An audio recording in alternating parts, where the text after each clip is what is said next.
kullandılar. Ben de bunların gerçeğini söyledim. Olayın arka kısmında da böyle yani çocuğu yapıp kaçıp giden insanlar var. Ama buradaki sorun şu. Ev kiralarını peşin ödüyorsun senelik. Türk insanının bir özelliği var. Biz yokluktan geldik. Belli bir bütçeyle karınızı, çoluğunuzu, çocuğunuzu alıp gitmeyin. Tanrıları için sundukları sepetler ve manzarası böyle. Seremonilerinde çok kullanılıyor. Bu arada ben buraya gelirken bana uçak bileti sormamışlardı. Are you happy? No. Why? Hi guys, what are you doing? Fishing. Evet dostlarım, hepinize yeni bir günden selamlar. Melih çantayı yüklendi. Kaldığım yeri size son kez göstereyim. Gerçekten burada konaklamak iyiydi. 4.7 dolar günde ve pankek hizmeti. Bu bir reklam anlaşması değildir. Şimdi ne yapıyorum? Motosiklet kiraladım dün. Onu almaya gideceğim. Hem de size buradaki motosiklet kiralama sisteminden bahsetmek istiyorum. Oradan sonra göçmen büroya gideceğim. Orada vizemi uzatacağım. Bunlar da belki işinize yarar buraya gelirseniz. İzleyenlere gezerken görürken faydalı bilgiler vermek de beni mutlu ediyor. Bu arkadaş Demar Motorbike for Rent. Bunu yazarsanız Google Maps'ten de bulabilirsiniz. Çok yardımcı oldu. İndirim de yaptı. Bakalım şimdi. Hello my brother, how are you? Good brother, how are you? What are you doing? Wow. Doing that. Yeah. How is going? Yeah. Bu arkadaş, your owner, right, bro? Yeah. But please, when they say we came from Turkey, Yeah. please give discount, okay? Alright, don't worry, brother. Okay. Yeah, maybe longer. I get good price for Yeah. you know. Benim Türkiye'den geldiğinizi söyleyin. İndirim yapsın. Benimki bu muydu? Tamam. İşte makine bu. Fiyatlara gelince ben 10 günlük kiraladım dostlar. Yani fazla kiralarsanız daha fazla indirim yapıyorlar.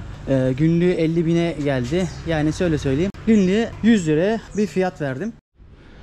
Şimdi yola çıkacağım için dedim ki birkaç malzemeyi çıkartayım. Şunu da böyle kardeşlerim dedi ki ya abi al bizden hediye olsun lütfen yanında taşı dedi. O yüzden getirdim. Daha önceki videoları takip edenler bilecektir ki ben Kazakistan, Kırgızistan, Özbekistan taraflarındaydım. O yüzden yanıma kamp malzemelerimi getirdim. Şimdi birkaç tane malzemeyi yanıma alacağım. Çantayı düzenleyeceğim. Sazımı da burada bırakıyorum çünkü muson yağmurları sezonu başladı. Yağmur yağdığı zaman öyle böyle yağmıyor. Bardaktan boşalırcasına yağıyor. Yanıma sadece işte değerli olan teknolojik, elektronik eşyalarımı alacağım. Bunları alacağım. Bir kısmını da bu arkadaşıma vereceğim. Ya işte hayat böyle biliyor musunuz? Çantanızda böyle o kadar çok değersiz aslında eşya var ki hayatımızda olduğu gibi. Atmaya kıyamıyoruz. Sırtımızda taşıyoruz, yük yapıyoruz ve bir yerden sonra bel fıtığı oluyoruz. Ve zamanı ve yeri geldiği zaman kullanmadığımız eşyalardan kurtulmamız gerekiyor. Ben böyle düşünüyorum. Yoksa hep böyle gözümüze ufak gelir. Ya bu bir gün lazım olur, bu bir gün lazım olur. Böyle çok taşıyoruz. Yoldayken zor oluyor benim için. O yüzden bir kısmını bu arkadaşa vereceğim. Yani minimal hayat. Bunu evime gelen, evimde ağırladığım gezginlerden öğrenmiştim. Yani adamlar da hiç ego yapmıyorlar. Bir şeyi 5 yıl, 10 yıl giymek onların için bir ego söz konusu değil. Onlar için utanç kaynağı değil. Bir kısmı Özbekistan'dan, bir kısmı Türkiye'den güzel hatıralar. Şundan 2 tane vardı elimde. İdil ablayla Burak abi. Çok değerli 2 insan. Onlar bana bunu Kırgızistan'da vermişti. 2 tane vermişlerdi. Ben de bir tanesini bu abimize vereceğim. Arkadaşım da bana Bali kahvesi ikram etti. Yani bu insanlar çok gerçekten iyi, duyarlı insanlar. Ekonomik durumlarına göre kıyaslamamak gerekiyor. Ben burada daha hiç tartışan, kavga eden bir insan görmedim. Gerçekten Bali insanı ılımlı. O yüzden ki muhtemelen Türkiye'den gelen insanlar burada kalıyor, konaklamak istiyorlar. Çünkü buranın gündemi hiç ben yapamadım. Haberlere bile bakamıyorum. Yani herkes işinde, ekmeğinde, işte hayatı bir şekilde yaşamak istiyor. Yaşıyor da daha doğrusu. Şimdi de Bali kahvesini deniyorum. Güzel. Hoşuma gitti. You put sugar? Yeah. Yeah. Little bit. Yeah. Şimdi dostlarım ben immigration'a geldim fakat burası taşınmış. Kantor Immigration taşınmış. Nereye taşınmış? Google Maps'e Benova Meydanı yazacaksınız. Buradan 7 kilometre. Şimdi bir daha geri döneceğim. Evet. İmigrasyon böyle bir yerde. 2. kat. Size etrafı göstereyim. Aracılar da var bu arada. Ama ben kendim yapmaya çalışacağım. Şimdi immigration'a geldik ve dedi ki step by step diyor. Bunu diyor yapacaksın. Şu internet sitesine gireceksiniz ve buradan vizenizi uzatacaksınız. İşte pasaport numarasını, yaşını, bütün bilgileri yazıyorsunuz. Sonra para ödeyeceğim. Ve ödeyeceğim para 500.000. O da ne kadar diyor? 1090 lira yani 31 dolar. Bu arada ben buraya gelirken bana uçak bileti sormamışlardı. İlk girdiğim zaman hatta çoğu şey otomatik. Çok kolay bir geçiş olmuştu.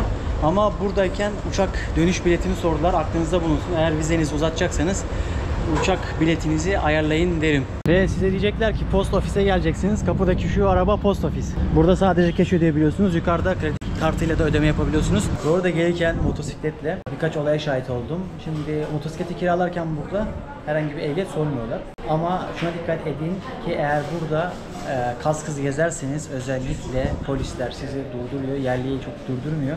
Yine bu ülkede duyduğum ama benim başıma gelmeyen şeyin burada da rüşvetin yaygın olduğuymuş. O yüzden aklınızda bulunsun. Kaskınızı kendi sağlığınız için takın. Takmazsanız da polise yakalanmayız. Trafiğe tekrar çıkıyoruz. İşlemleri hallettim. Biraz vaktim aldı çünkü çıkış biletim yoktu. Onu halletmem gerekiyordu. Onu da hallettim. Dediler ki bir hafta sonra mailine gerekli yazı gelecek. 30 gün daha kalabilirsin. Kolay oldu.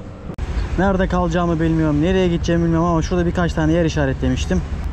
Şöyle bir yere gideceğiz. Şu sıcak havalarda rüzgarı hissetmek gerçekten çok iyi oluyor. Bakın şeyi fark ettiniz mi? Araçların çapı çok küçük. Yani genişliği bayağı bir az, dar yapmışlar çünkü Asya'da yollar dar.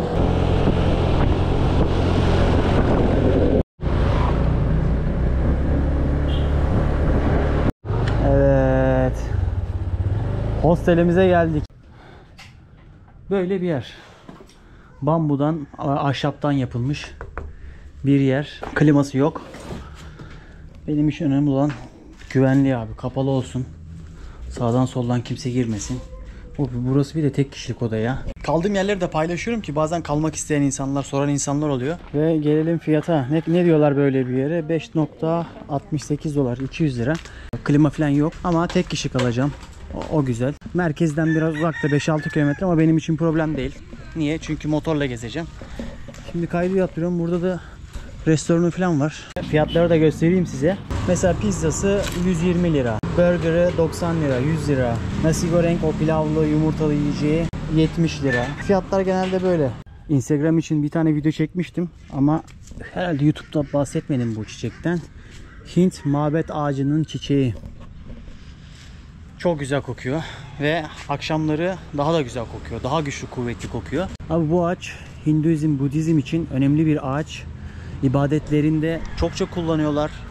Böyle saçlarına, böyle kulak arkalarına falan koyuyorlar. Seremonilerinde çokça kullanılıyor. Buraya gelirseniz bu çiçeklerden çokça göreceksiniz. Hint mabet ağacının çiçeği. Yaprak dökmeyen bir ağaç. Yeri gelmişken bahsedeyim. Dostlar bu inek eti, tavuk eti, tavuk eti, tavuk eti. Ama sosları farklı. Özellikle Bali'ye, Endonezya'ya geldiğim zaman böyle balıklara da sürdükleri bir sos var. Bu tatlı. This is sweet, right? Sweet sauce. Before I tried with the fish, but to be honest, I didn't like. It's too sweet for me. Another one, what kind of? Curry, köri soslu tavuk. Traditional anything is randa. Orijinal yemek. Okay, I wanna try this one. Soya, salatalar var ve burada yosundan yapılan birçok salataya şahit oldum. Yosunla beraber yapıyorlar salatayı. So also I can try this one.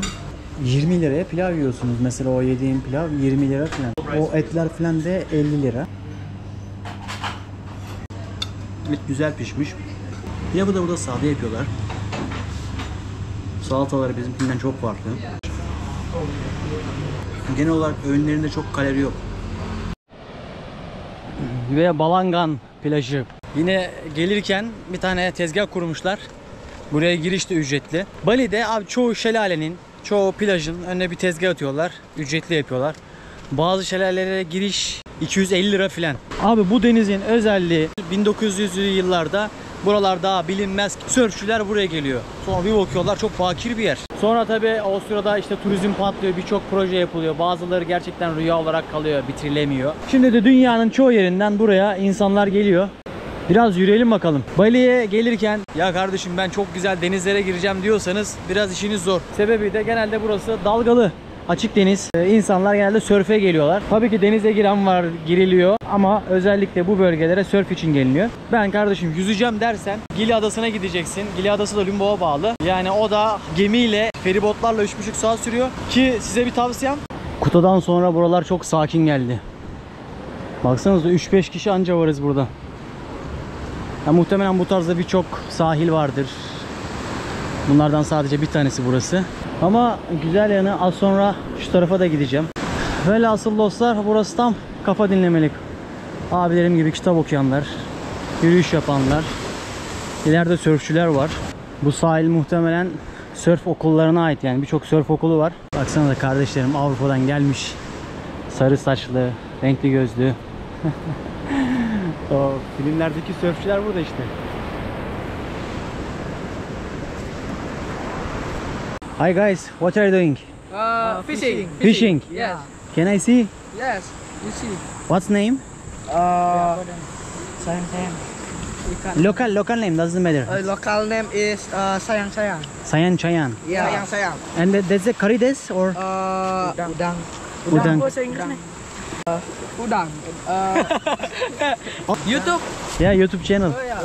Name YouTube. Melih Bektaş. Hı hı. Ha, karidesler. Oltayla tutmuşlar bunları.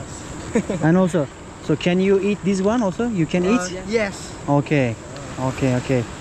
Where are you living? You are Pecatu. Pachatu. Close Yes. close here. Ulua. Yeah. Uluwatu. Uluwatu. Pecatu Uluwatu. There is also Uluwatu or not? No. Balangan. Balagan. Ha, burası Balagan'mış. Uluwatu değilmiş. Bu kardeşler de balık avlamışlar. Ben de görmüşken bir sorayım dedim. Ne yapıyorsunuz diye. Okay my friend. Thank you so much. Yeah. Thank you. You're welcome. Yeah. Goodbye. Bu sahil bu kadar. Bugün gün batana kadar diğer sahilleri de gezmek istiyorum, görmek istiyorum. Yürümek istiyorum.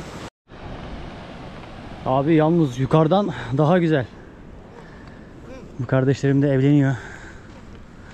Hello. Congrats bro. Yalnız ben var ya, çadırı madır alsam burada kamp kurulur ha. Bak şurası düz. Burası düz. Burada zannetmiyorum ki çok yılan çıyan da olsun. Abi düğün çekimi için buraya geliyorlarsa manzarası güzeldir. Yalnız kurt ne yapıyor orada? Arkadaşlar, kuta göründü. Baba ne yapmışlar? Bali mi çekmişler burada?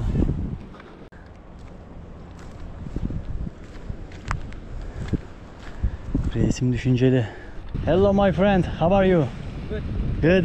You are watching the view. Are you happy? No. Why? No happiness. Abi mutsuzmuş. Allah yardımcısı olsun. Aman buradan tam intihar yeri. İntihar düşünme burada. Dangerous. It's very dangerous. Baksana. Çiftlerimiz fotoğraf çektiriyor. Buranın dezavantajı pis. Kirli. Baksanıza aşağı doğru yerler gidiyor. Oo, şurası yalnız var ya.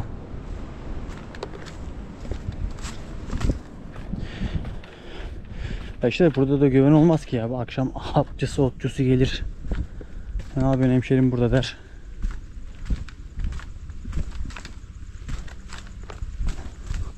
Ulan ne, ben burayı hiç bilmiyordum, burada tapınak var. Şurayı düşündüm çadır için ama içeride de kalınır. Oh. İnsan zannettir. Bak abi işte aşağı inmesen buraları göremeyeceksin. Bir tapınak, Hindu tapınağı ve manzarası böyle.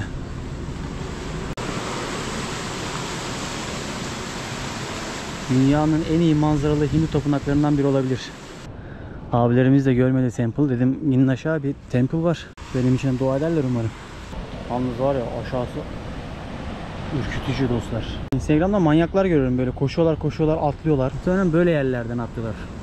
Yalnız ablama helal olsun. Saygıyı gördüm. Ne yaptı? Normalde eti olmasına rağmen çantasından bir tane daha bez çıkarttı ve ayaklarını doladı, içeri öyle girdi. Tapınaklara girerken insanlar saygıdan bu şekilde yapıyorlar. Etik, ahlak dediğimiz durum herhalde böyle bir şey olsa gerek. Kimse yok orada ama yine de saygıdan dolayı ayaklarını örtüyor. Normalde kayda girmeyecektim ama Dreamland'a giden yol. Etrafımda sağlı sollu oteller var ve ikincisi burada birçok golf sahası var. Bildiğiniz yani millet Bali'ye golfe geliyor. Elit sporların hepsini burada yapıyorlar. Dreamland girişi. Abi Hinduizmin tüm figürlerini, tüm ikonalarını burada görmek mümkün. Tanrıları için sundukları sepetler ve sarma, cigara, tatlılar, atıştırmalıklar. Ve geldik Rüya Diyarı'na dostlar. Bakalım bugün gün batımında nerede olacağım? Onu da merak ediyorum. Burası daha kalabalık, daha hareketli, daha canlı.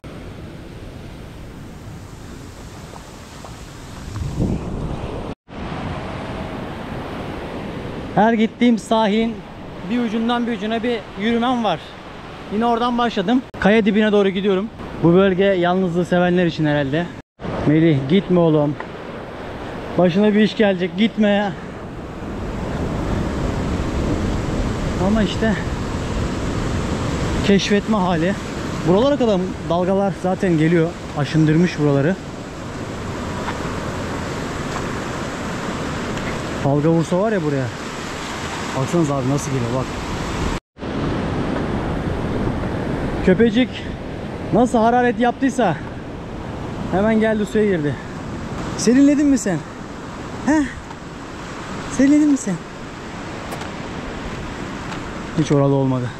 Aa, kardeşlerim ne yapıyor? Kumdan kaleler. Hello. It's your city? Good job. City, right? Dreamline City. What is this one? Temple. It is a temple, right? Yeah. Okay my friend. Bak abi işte. Hayat böyle. Melih yine felsefe yapma ya diyeceksiniz ama yani insan yıkılacağını bilse de toplanmışlar, eğleniyorlar. Güzel, aynı çocuk gibi işte. Bak işlerindeki çocuğu öldürmemişler. Dreamland, rüya diyarı. Enjoy. Have a good day bro. You are from Argentine? German? Yeah.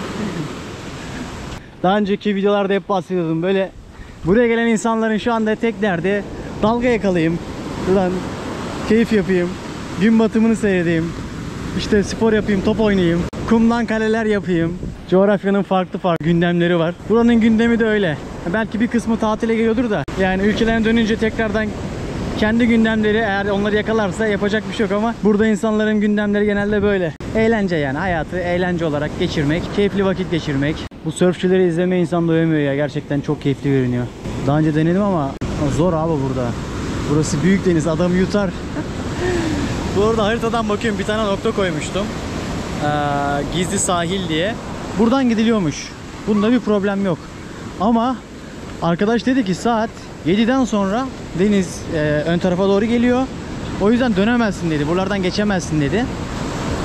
Dedim ki abi riske atmaya gerek yok. Mahsur kalmayalım orada. Ya bir şekilde çıkılır, yukarıdan geçilir ama.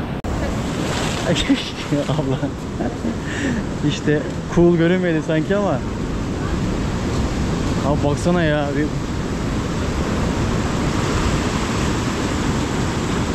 Riskli. Bak. Abi tek gezmenin dezavantajı da kimse yok ki fotoğrafımı çeksin, videomu çeksin. Bugün Hayden Beach'e gidemeyeceğim abi. Ben de yerimi aldım. Gün batımını burada izleyeceğim. Tropikal iklimde çok görüyorum. Güney Amerika'da da çok fazla var bu. Hatta böyle gün batımından sonra alkış tutmalar, duygusal anlar yaşamalar. Yani güneş herkes aynı batmıyor dostlar. Şimdi arkadaşlar Efe abiyle tanıştım. Şimdi göstereceğim size ama önden bir YouTube kanalı varmış. Ben bilmiyordum. Ben de işte aklıma ne gelirse soracağım. Umarım sizin sorularınızı da ona yöneltirim. Efe Bali diye YouTube kanalı var Efe abinin. Burada yaşıyor. Abi selamlar. Aleykümselam. Nasılsın abi? İyisin? Bomba gibiyim. Abi hikayeni merak ediyorum ya. Ne estin? Nasıl geldin buraya? Ne vardı? Nereden duydun? Ne zaman geldin? Abi şöyle söyleyeyim. İstanbul'da yaşıyordum. Benim eski boşandığım hanım vefat edince çocuğumu aldım. İkinci çocuğumu aldım. Buraya geldim. Göcek'e gittim. Göcek'te oturdum. Pandemiden bir sene evvel dağa taşındım. Herkes bana deli misin dedi. Dağda evimi yaptım. Pandemi geldi. Herkes yer aramaya başladı. Efe abi yer var mı orada? Yok anam dedim. Hadi güle güle. Pandemi bitti. Fethiye'ye gittim. Fethiye'de nereye kaçabilirim onu düşündüm. Çünkü ekonomik krizin geleceğini gördüğüm için direkt atladım, buraya geldim. Daha önce biliyor muydun peki Bali'yi? Yok. Göcek'i de bilmiyordum. Fethiye'yi de bilmiyordum. O zaman değişimden korkmuyorsun. Korkmam. Hiçbir şeyden korkmam. Dil var mıydı geldiğinde? Şimdi İngilizce konuştuğunu Var. gördüm. Var. Öğreniyor insan değil mi? Abi ben bir şey söyleyeyim, ben tembel adamım yani dil tembeliyim ben. Ben gittiğim yerde kolay kolay İngilizce falan konuşmam bilmeme rağmen. Koydu Abi, mu? kaza Koydu. oldu abi. Önemli. Her gün oluyor. Ama işte kavga etmiyorlar. Yo kaç para tamam hadi güle güle diyor bunlar. Ben burada geldiğimde Türkçe konuşuyorum hocam. Çok Ya- Türk var mı? Var. Yani bana göre var. Uluwatu'dayız şu anda. Uluwatu'yu seçmenin bir şeyi var mı yoksa? Özellikle araştırdım ben. Her mevsim esen, klima kullanmayacağın tek yer. Beton evde oturmuyorsan tabii. Beton evde oturuyorsan klima kullanmak zorundasın. Eve rüzgar gelmiyor çünkü. bu anda çevrili ya evlerin etrafı. Yani zaten biz YouTube kanalında da bunları anlatıyoruz hep. Yani nasıl bir yerde oturman lazım, ne kadar oturacaksın, ne kadar oturacağına göre bir ev, bütçene göre ev ve bunları anlattık şimdiye kadar. Yani sağ olsunlar arayan çok, güvenen çok. Evet. Bir de burada Bali'de şeyi biliyorsun, yani takip ediyor musun bilmiyorum. Farklı fiyatlar var. Oturum izinleri, fiyatları vesaire. Bunları abartılı bir şekilde kullandılar. Ben de bunların gerçeğini söyledim. Dedim ki hayır o fiyat değil, bu fiyat. Şimdi yani ben çok takip edemedim açık konuşmak Sen gerekirse ama. bilmiyorsun kanalı, bilmediğin için bilmiyorum. dediğimi de anlamıyorsun muhtemelen Evet. şu anda. Ama anladığım kadarıyla biri bunu kullanıyor. Tabii birileri bunu kullandı, çok kullandı hem de. Ama ben şunu değil. gördüm burada, İtalyanlarla Rus komünitelerin birbirlerini ne kadar tuttuğunu gördüm. Ondan sonra dedim ki yani biz Türkler niye yapamıyoruz bunu dedim. Bali Yardımsever Türk Community diye bir sayfa açtık Face'te. Fakat bu arada hem Bali'nin gerçekleri, oturum izinlerinin fiyatlarının gerçekleri, Kitas gerçekleri, aynı zamanda da son dönemde, son 1,5 aydır, 2 aydır Bali Home Baby diye bir yer var. Çöpe atılmış çocuklar. Nasıl ya? Yani burada gayrimeşru çocuk diyeyim, lokallerin çocukları kabul görmediği için atıyorlar çöpe. O çocuklara sardım ben. Gittim yardımlar yaptım. En başta kendi başımıza yaptık. Ondan sonra ikinci seferde benim YouTube sayfasında Allah razı olsun herkesten. Yani bütçesi olan olmayan herkes destek verdi. Para gönderenler, yardım edenler, onu yapanlar, hatta şu anda Türkiye'den buraya gelenler de herkesten bir şey istiyorum. Yardım değil yani bağış değil. Hani göt bezi mi diyorlar, ne diyorlar? Altına çocuk bezi. Bu mesela yatak aldık, 10 tane karyola aldık, 10 tane şilte aldık. O önümüzdeki cumartesi.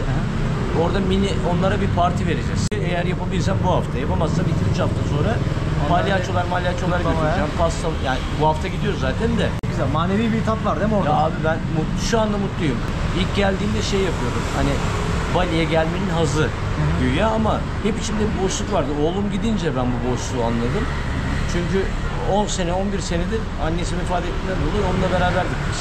Kaç tane çocuk var abi orada şu an? Abi çok çocuk var ya. Yani ama o evin içinde 20 tane çocuk, 16'ya 17 tane yeni çöpe atılmış çocuk var. Abi Bali'nin görünmeyen yüzü değil mi? Herkes o parlak hayatı yapıyor, sörfçüler bilmem neler, ama olayın arka kısmında da böyle yani çocuğu yapıp kaçıp giden insanlar var. Abi her yerde var. Yani buna yetişemezsin. Ben şuna adapte ettim kendimi. Ben bir kere bu tip olaylarda çabuk hüzünlenen bir adamım. Travmatik bir olay. İşte ilk gün zırıl aldım ben. Kimse bilmiyor. Bunu tabii kendi sistemde de söyleyemedim ben. Burhan diye biri var orada. Buranın sorumlusu. Sana dedi yeni doğmuş çocukları göstereyim dedi. Kamera elinden düştü orada. Bir gördüm. Allah Allah. Bittim yani orada. Dedim ki ben bundan sonra buraya elimden geldiği kadar yardım edeceğim. Yani bu kadar acı etmeye gerek yok. Ama acı bir durum ama abi. Ya acı her yerde var acı abi. Ölen çocuklar bizim ülkede de var. Yani Evet, şimdi senin evet, kanalında evet. anlatmayayım mevzuyu da. Evet. Yani var oldu var bitmiyor. Burada yaşıyorsam, bu ülke bana bu şansı, fırsatı bu ülkede yaşamam için verdiyse, ben de dedim ki o ülkenin çocuklarına da benim faydam olsun. Hani bir tanesine de olsa, 3 tanesine de olsa, 20 tanesine de olsa. Elinin uzandığı değil mi abi? Bitti bu kadar.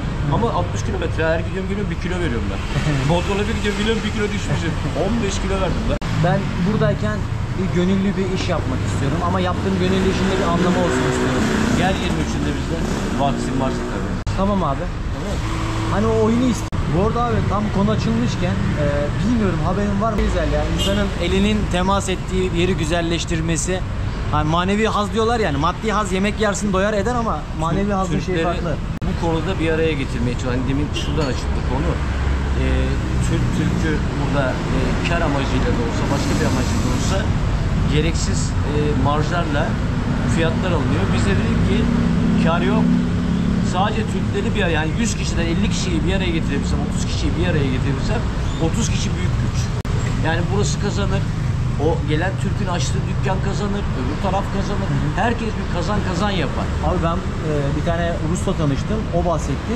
Telegram grupları, Biliyorum ya. çok müthiş dayanışmaları var ve nerede ne yenir, nerede Ruslar restoran açtı, destekliyorlar birbirlerini ve müthiş bir şey var. İlk defa ben de böyle olduğunu duyduğum için mutluyum yani. Ben bunu nerede gördüm? Fethiye'de gördüm. Fethiye'de mesela İngilizler gelip community'dir orada. Adamlar orada yer içer. Eğer ucuz bir şey varsa bütün o şeyde, community'de, WhatsApp grubunda atıyorum onlar bira içer ya. Lan bira 70'ti burada 60. Hop bütün İngilizler oraya gider, anladın mı? Mevzu bu. Herkes istifade etsin birbirinden. Şimdi bayağı bir popüler abi Bali. Ve bana sorulan sorulardan bir tanesi şu. Ya Melih, Bali abartıldığı kadar var mı? Bu soruyu ben burada yaşayan sana sormak istiyorum. Bali gerçekten zihnindeki gibi mi? Gelmeden önce ve geldikten sonraki Bali oturuyor mu? Ve buradaki hayatı nasıl yorumluyorsun abi? Çünkü insanlar da ekonomik sıkıntılardan dolayı yeni ülkeler aramaya başladı. Yediğim bir süre kafama dinleyeyim moduna giren insanlar var. Biraz senin yorumunu merak ediyorum bu konuda abi. Abi dünyanın neresine gidersen git, paran varsa mutlu adamsın. Bitti. Bu bütçenin ne kadar olduğuyla alakalı. Yani senin bütçen 30 bin dolarsa Bali şahane de olsa sana şahane bir yer değil. Sana şahane bir yer değil. Bankada, çok özür dileyerek söyleyeyim, yani para konuşulmaz masada, ama bankada bir 10 milyonun varsa ve bunun bir geliri varsa burada Bali sana güzel. Asgari, anladın mı? Aylık 2000 dolar gelirin varsa Bali sana güzel. Ama buradaki sorun şu: ev kiralarını peşin ödüyorsun senelik. Fethiye, Çeşme, yazlık evleri biliyorsun peşin ödenir. Burada da aynı bir sistem var. Ve kiralar evet ucuz. Ama nasıl ucuz biliyor musun? Aylık hesap ettiğin zaman ucuz. Ama yılda cebinden toplu para çıkıyor. Yıllık, şimdi ben para maliyetini çok iyi bilen bir adamım. Yani hayatım tefecilerle geçti benim. Sıfırdan iş kurdum. Tefecilerden çek kırdırarak buldum. İşte para alarak buldum falan filan. Onun için ben her şeye, harcayacağım her paraya para maliyeti olarak bakarım. Baktığım için de bana bir eve gidip de senelik 250 milyon, 300 milyon rupi vermek, yani 300 milyon rupi 60, 600 bin lira, 700 bin lira para, onu vermek benim işime gelmez. Ben 700 bin lirayla borsaya girerim, işte ne o, bitcoin yaparım, onu yaparım, ben kazanırım o parayı.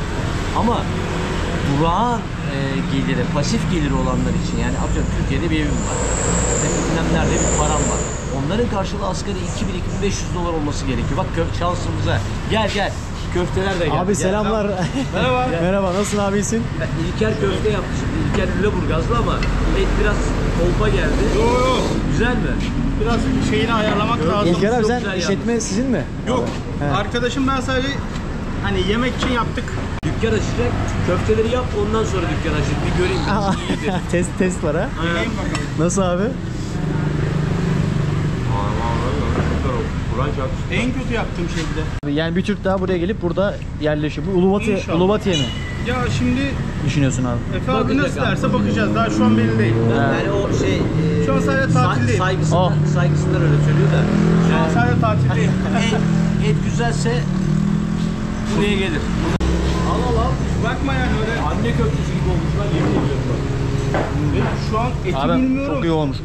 Abi sen 9 yıl oldu. Abi peki Bali popüler olmadan sen buradaydın o zaman ha? Evet, daha Bali pek popüler değildi o zamanlar. Millet ayakkabı yapıştırıcı falan sanıyordu. Ben buralardaydım. Abi siz ne yapıyorsunuz peki? Burası benim. Ha burası sizin. Yediğimiz yer bizim. Evet, Ha, tamam, evet. ben de farklı bir yerden Yok burası. Aha. geldiğinizden beri yeme içme, yani sevgi Yok, yemek, başka işler yapıyordum. Villa işleri yapıyordum. öyle bir şey yapıyordunuz. Burası bir 4-5 yıldır yapıyorum. Buraya geleceklere demek isteyeceğiniz bir şey var mı abi? Yani 9 yılın tecrübesi olarak. ya önce bir gelin, havayı bir koklayın. Yaşayabilir misiniz, yaşayamaz mısınız? Ondan sonra karar verin. Çok konuşan kaybeder. Abi Yemekte. vallahi öyle ha. Vallahi Abi beni lafa tutuyorsun. Hadi. Abi nerede kalmıştık? Vallahi biz yemeğe gelince kamerayı bir köşeye attık. Abi eline koluna sağlık. Afiyet olsun. Gerçekten çok başarılı. Burada dostlar, Tasty Turk İş. Abim de geleceğim buraya herhalde, açacaksın veyahut da bu sektörde olacağız artık. Evet. Burada Allah kısmet ederse buradayız artık. Şu anda dünyanın en mutlu adamı. Vallahi ben ama yalnız bir şey diyeyim abi, ben de nasipliymişim ya. Evet. Gerçekten ben bugün Efe abiye mesaj çektim. Dedim herhalde bu beni sallamayacak hiç. Cevap vermeyecek dedim bu. Sonra tam gün batımını seyrettim. Baktım mesaj gelmiş. Efe abinin de 2 numarası var. Ben de sık kullanmadığım numaraya mesaj atmışım. Yani bir burada Endonezya numarasına mesaj atmışım WhatsApp'tan. O yüzden geç gördü. Sonra tam gidiyordum ben de, hostele gidiyordum. Baktım, dedim geldim, bir baktık zaten bereketli bir sofra. Çaylar, çorbalar. Konuşuyorduk en son işte, yani buraya nasıl yaşam falan filan diyordun ya. Yaşam maliyeti falan anlattık işte, o 30 bin dolar gibi parayla düşünmesinler bile. Kimseye de inanmasınlar. Yani bütçesi sağlamsa burada hayat güzel. Lüks, ucuz. Fakat yemek pahalı. Burada evde yemek yapma kültürü de sanki yok abi, değil mi? Yok, pek mutfakları bile zaten yok. Bir lavabo koymuşlar işte. Genelde yani yerel halk hep dışarıda yiyor zaten. Anladım. Yerel halk dışarıda yiyor. İşte yabancılar da eğer burada yaşıyorsa, expatsa onlar belki yapar için evde. Ama lokal halk yapmıyor. yemek. Yemekleri özellikle ne? Ben bir pirincini... Yani şöyle yani lafın balı gibi Türkiye'nin %45 ile 60 aşağısında fiyatlar. Yani Türkiye'de yediğin bir pideyi atıyorum 400'e falan yiyorsun şu anda benim bildiğim 400'e 500'e yiyorsun. Burada 120'ye 130'a yiyorsun. Bundan 5 sene evvel Türk lirasını 5'e bölüyorlarmış. Yani 100 lira bölü 4 yaptığın zaman 25 bin rupiye geliyor. O kadar az da ya. Ha, şimdi çarpı 2.2 hatta 2.3 oldu şu anda. Yani Nereden fiyatlar nereye? çıkıyor yukarı. Değil mi abi, sen 9 yıl önce Evet, geldin. evet. Yani 5 kat bizim para daha değerliydi buradan. 5 kat. Şimdi bunların parası 2.2 daha değerli. Peki alım gücünde de o fark var değil mi? Yani o 5 kat daha değerliydi ve alım gücü yine bizim alım gücümüz çok kuvvetliydi değil mi? Kuvvetliydi evet. Yani Evet. çünkü bizde dolar 2.75 hadi 2.75 falan da. Hadi de 3. Ama burada o zaman 13.50 idi. 13.050 rupiyattı 1 dolar. Şimdi gene 15. Buranın avantajlarıyla ve dezavantajlarını şöyle kısaca bahsedebilir misiniz? Ya buranın avantajı şudur kardeşim ama bunun Türkler dezavantajı da... Türkler için mi? Evet, Türkler için. Buranın avantajı şu, televizyon yok. Gündem yok. Gündem yok. Kavga yok. Her sabah kalkıp şu parti şunu yapmış, bu parti bunu yapmış. Ey, ay, oy duymuyorsun. Kafan rahat.